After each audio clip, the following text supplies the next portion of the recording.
Hello friends, welcome to Home Maker life.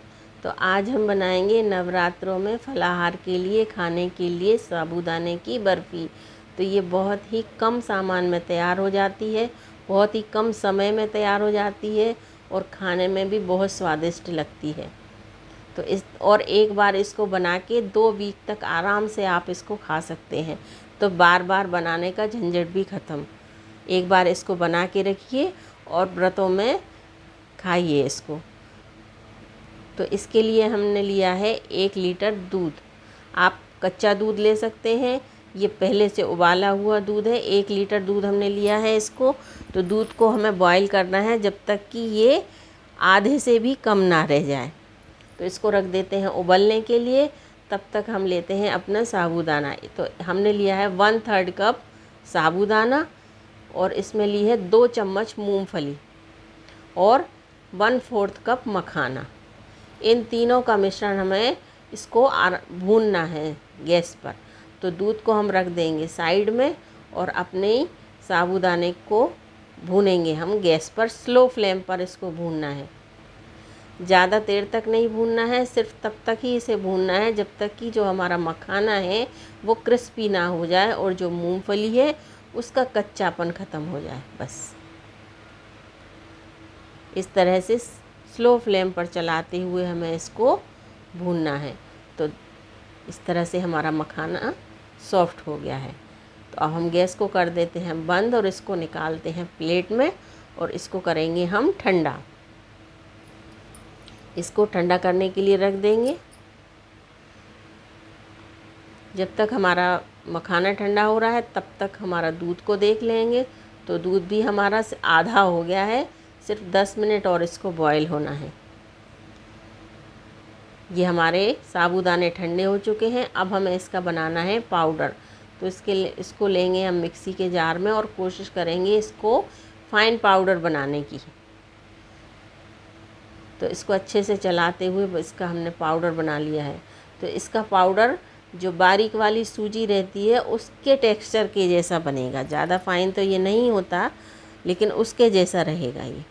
इसमें अगर आपको लगे कि कोई दाना वगैरह है तो आप इसको छान भी सकते हैं। तो अब ये दूध भी हमारा अच्छे से गाढ़ा हो चुका है।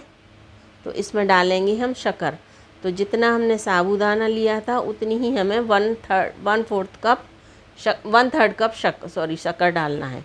जितना साबूदाना उतनी ही हमें शक्कर इसमें डालना है और दोनों को मिक्स करते हुए चलाते हुए हमें एक बॉयल लाना है ताकि जो शक्कर है वो अच्छे से घुल जाए और उसका गाढ़ापन रहे।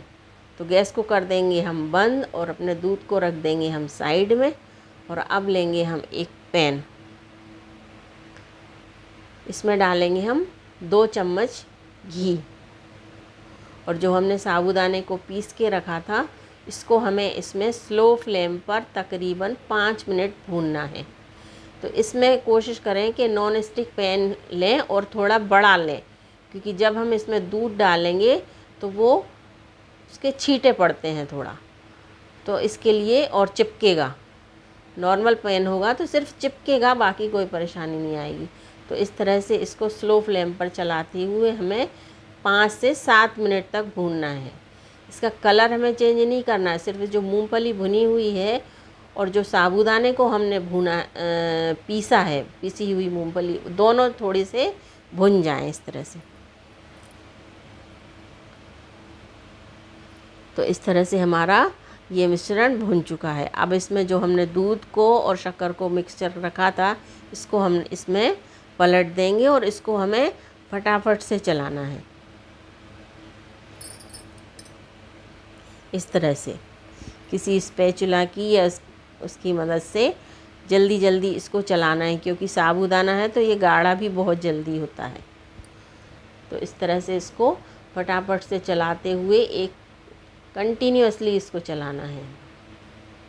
तो बड़ा बर्तन रहेगा तो हमें चलाने में भी आसानी रहेगी।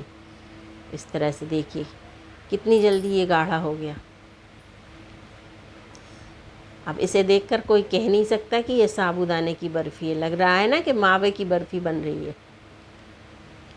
तो इस तरह से इसको फटाफट से चलाते हुए अच्छे से, ताकि इसमें गुठली ना पड़े और मिश्रण हमारा गाढ़ा हो जाए,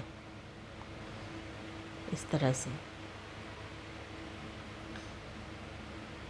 अब इसी स्टेज पर इसमें हम डालेंगे इलायची का पाउडर और थोड़े से ड्राई फ्रूट्स। ये ऑप्शनल है, अगर आपका मन है तो डालें वरना ना डालें। और इनको मिलाते हुए हमें अच्छे से मिक्स करना है, इस तरह से पलटते पलटते दोनों तरफ से, ताकि ये जो साबूदाना वो फूलता भी जाए और मिश्रण भी हमारा गाढ़ा हो जाए।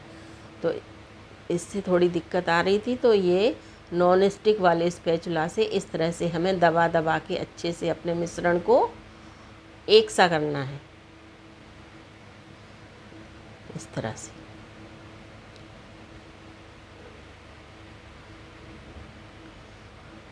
तो जब ये अच्छे से इसका तैयार हो जाता है बैटर, तो जो घी है ये मिश्रण घी छोड़ देता है। तो जैसे ही ये घी छोड़ने लगे तो इसको हमें किसी बर्तन में पलट लेना है। बर्तन में हमें घी लगाने की ज़रूरत नहीं है, क्योंकि इस मिश्रण में बहुत सारा घी रहता है। तो और इसको फटाफट से दबा के इस तरह से किसी स्पैचुला की मदद से या चम्मच की मदद से इस तरह से हमें इसको दबा दबा के अच्छे से सेट कर लेना है, क्योंकि ये बहुत जल्दी सेट होती है। तो इस तरह से इसको अच्छे से सेट कर लेना है। इसमें डालेंगे हम थोड़े से ड्राई फ्रूट, ताकि ये देखने में भी अच्छी लगे। और इनको भी अच्छे से दबा दबा के हमें सेट करना है। और मिश्रण को करेंगे हम ठंडा। तो जब ये थोड़ा ठंडा हो जाएगा तब हम इसको पीसेस इसके कट करेंगे। तो आप अपने मर्ज़ी के अनुसार, जैसा आपका मन चाहे, छोटे बड़े, उस आकार में इसके पीसेस कट कर लेंगे। कितनी आसानी से कट हो रहे हैं इस तरह से। तो इस तरह से एक बार ये साबूदाने की बर्फ़ी इस बार नवरात्रों के व्रत में बनाइए, खाइए, अपनी फैमिली को खिलाइए। और रेसिपी पसंद आए तो शेयर कीजिए, लाइक कीजिए और कमेंट्स कीजिए। देखिए, लग रही है ना बिल्कुल मावे वाली बर्फ़ी। इसको देखने के बाद कोई नहीं कह सकता कि ये साबूदाने की बर्फ़ी है। हमेशा साबूदाने की खिचड़ी वगैरह ही दिमाग में आती है व्रत में। और देखिए, चिपक भी नहीं रही है बिल्कुल। तो इस तरह से एक बनाइए, खाइए और लाइक कीजिए।